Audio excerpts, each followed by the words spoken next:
নমস্কার, আমি তরুণ ঘোষ। সংঘ পরিবার মানে স্বয়ংসেবক সংঘ, রাষ্ট্রীয় স্বয়ংসেবক সংঘ, তার যিনি প্রধান মোহন ভাগবত, তিনি দলীয় সভায় কালকে একটা দাবি তুলেছেন। বাংলাদেশে হিন্দু নির্যাতন নিয়ে যে সমস্ত ঘটনা ঘটছে তাতে দেখে তাকে বেশ বিচলিত মনে হয়েছে এবং তার কথায়, প্রতিটি কথায় উঠে এসছে বাংলাদেশের হিন্দু নির্যাতনের প্রসঙ্গ, বিশেষ করে মহিলাদের ওপরে যে নির্যাতনটা হচ্ছে, যে শারীরিক যন্ত্রণা তাদেরকে দেওয়া হচ্ছে, যেভাবে খুন, জখম, ডাকাতি, বেছে বেছে হিন্দু নিধন যে যজ্ঞ চলছে, তার জন্য তিনি সম্পূর্ণ দায়ী করেছেন বাংলাদেশের বর্তমান অবৈধ সরকারের প্রধান মোহাম্মদ ইউনূসকে। এবং তিনি বলেছেন যে মোহাম্মদ ইউনূস একটা মিশন নিয়ে এসছেন, মিশনটা হচ্ছে বাংলাদেশে হিন্দু নিধন মিশন। এটা ভারতবর্ষ মেনে নিতে পারে না, বিশেষ করে সংঘ পরিবার। ভারতবর্ষ একটি হিন্দু রাষ্ট্র, সেই রাষ্ট্রে হিন্দুরা বাস করবে, তার উপযুক্ত ব্যবস্থা ভারতবর্ষকে করতে হবে। এবং তিনি দাবি করেছেন অবিলম্বে ভারতবর্ষের প্রধানমন্ত্রী তিনি যেন মোহাম্মদ ইউনূসকে সন্ত্রাসবাদী হিসেবে ঘোষণা করেন। এখন সন্ত্রাসবাদী শুধু মানে দেশের রাষ্ট্রপ্রধান নয়, যে দেশের রাষ্ট্রপ্রধান ঘোষিত হয় সেই দেশকেও সন্ত্রাসবাদী রাষ্ট্র হিসেবে গণ্য করতে হবে, ঠিক পাকিস্তানের মতো। কারণ পাকিস্তানের রেপ্লিকা হিসেবে দেখা যাচ্ছে বাংলাদেশকে। আর তাদের ৭১-এর আগে যে অবস্থা ছিল, বাংলাদেশ পূর্ব পাকিস্তান যেটা ছিল, সেই পূর্ব পাকিস্তান এখন এই গোষ্ঠীর হাতে পড়ে এখন উন্মাদনা সৃষ্টি করেছে।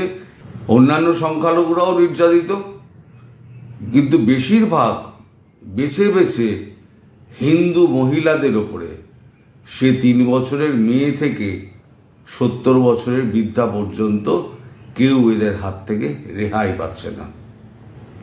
এই প্রসঙ্গে মোহন ভাগবত বলেন যে পাকিস্তানে যেভাবে সন্ত্রাসবাদ কায়েম হয়ে বসেছে, বাংলাদেশে সেই একই ছবি দেখা যাচ্ছে, পুরো রেপ্লিকা।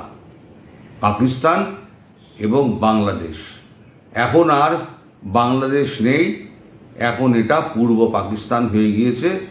১৯৪৭ দেশভাগের পর যে অবস্থা হয়েছিল, এখন সেই অবস্থায় পৌঁছে গেছে বাংলাদেশ। ফলে যে বিষ তৈরি হয়েছে, এই বিস্ফোরা যদি আমরা এখনই ব্যবস্থা না নিই, তাহলে পরে এ কিন্তু ব্যাধির মতো সারা দেহে ছড়িয়ে পড়বে। আমরা সীমান্তকে আমরা বন্দোবস্ত করেছি এবং সীমান্ত পাহারা, সীমান্ত জোরদার করেছি, কিন্তু সীমান্তের ওপারে যে সমস্ত হিন্দুরা রয়েছে, আমরা এপারে সুরক্ষিত হলেও ওপারে কিন্তু তারা সুরক্ষিত নয়। তাদের সুরক্ষা দেওয়ার দায়িত্ব ভারতবর্ষের, কারণ ভারতবর্ষ একটি হিন্দু রাষ্ট্র।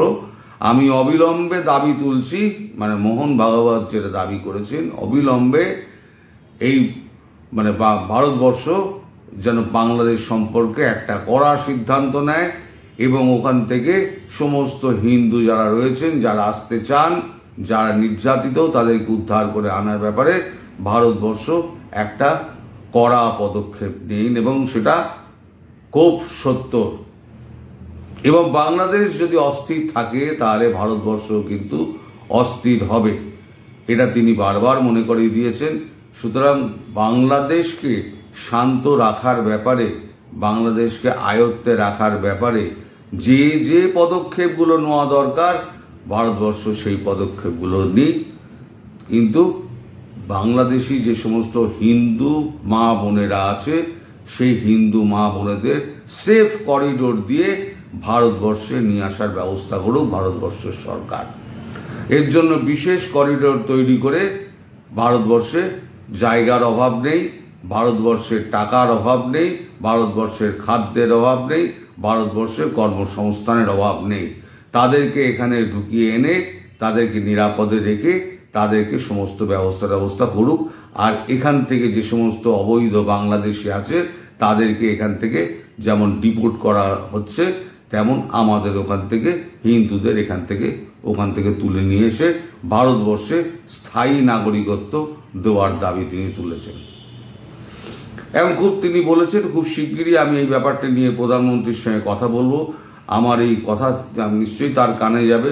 তাছাড়া আমি ব্যক্তিগতভাবে তার সঙ্গে দেখা করব, দেখা করে আমি তাকে আমার এই কথাগুলো আবার বলবো। এখন বিষয়টা হচ্ছে যে এই কথা প্রধানমন্ত্রীর কানে তো নিশ্চয়ই গিয়েছে। সংঘ পরিবার হচ্ছে এমন একটা, ভারতবর্ষে যারা বিজেপির যারা প্রধানমন্ত্রী হন বা উচ্চ পদে যারা থাকেন, যেমন রাজনাথ সিং থেকে আরম্ভ করে অমিত শাহ যারা রয়েছেন, তারা কিন্তু সব হচ্ছে সংঘ পরিবারের লোক। সংঘ পরিবারের লোক ছাড়া কিন্তু ভারতবর্ষের শীর্ষ পদে কেউ বসতে পারে না। এখন সংঘ পরিবার যা চাইবে সেটাই কিন্তু ভারতবর্ষের বিজেপি সরকারকে মেনলি মেনে নিতে হয়। এখন প্রধানমন্ত্রীকে যদি এই বার্তা যেটা উনি দিয়েছেন সেই বার্তা যদি প্রধানমন্ত্রীর কাছে পৌঁছায় এবং প্রধানমন্ত্রী যদি এই ব্যাপারে সক্রিয় হয়ে যদি বাংলাদেশের ওপরে যদি কোনো রকম অ্যাকশান নেন, অ্যাকশান বলতে মোহন ভাগবত যে অনুরোধটা অনুরোধ না, তিনি যে দাবিটা জানিয়েছেন, সেই দাবিটা যদি কার্যক্ষেত্রে যদি ফলপ্রসূ হয়, সেক্ষেত্রে বাংলাদেশ কিন্তু আর একটা বিপদের মুখে পড়তে যাচ্ছে। এবং ডক্টর ইউনুস তার কিন্তু বিপদ কিন্তু আসন্ন।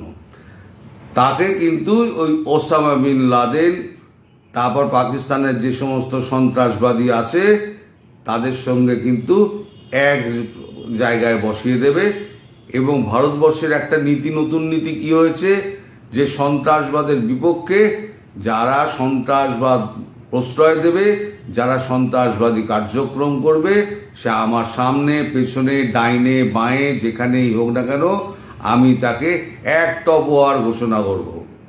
এবং যদি মোহাম্মদ ইউনুসের ওপরে যদি এই নিষেধাজ্ঞা অর্থাৎ তাকে সন্ত্রাসবাদী ঘোষণা করে ভারতবর্ষ, তাহলে কিন্তু মোহাম্মদ ইউনুস কিন্তু সারা পৃথিবীতে তার থাকার কোনো জায়গা হবে না। এবং সন্ত্রাসবাদীদের যেরকমভাবে শাস্তি দেওয়া হয় সেই শাস্তি কিন্তু মোহাম্মদ ইউনুস পাবেন। কিন্তু তিনি পাবেন এই কারণে, তিনি যে কর্মকাণ্ডগুলো করে বেড়াচ্ছেন সেটা কিন্তু সারা পৃথিবী কিন্তু দেখছে। এই দায় কিন্তু পৃথিবীর কেউ নেবে না, কোনো স্টেট নেবে না। যখন মোহাম্মদ ইউনুস যখন গাড্ডায় পড়বেন তখন কিন্তু সবাই কিন্তু পালিয়ে যাবেন। উনি কিসের আশায় করছেন, কিসের ভরসায় করছেন, একমাত্র উনিই জানেন। ওনারা 28 তারিখে ওনার 85 বছরে উনি পা দিলেন। এই 85 বছরে আমার মনে হয় উনি ওই ভীমরতি ধরেছে ওনার, নইলে পরে নিজের বিপদকেও এভাবে ডেকে আনে না। একটা শক্তিশালী রাষ্ট্র, যে রাষ্ট্রটা তাকে 3 দিক দিয়ে ঘিরে রয়েছে আর একদিকে তার সমুদ্র, সেই রাষ্ট্রের বিরুদ্ধে তিনি জেহাদ ঘোষণা করে কতদিন বাঁচতে পারবেন? এতদিন তো ছিল শুধু আপনার যত রকম বন্ধ করা যায়, টাইট দেওয়া যায়, সেইগুলো হচ্ছিল।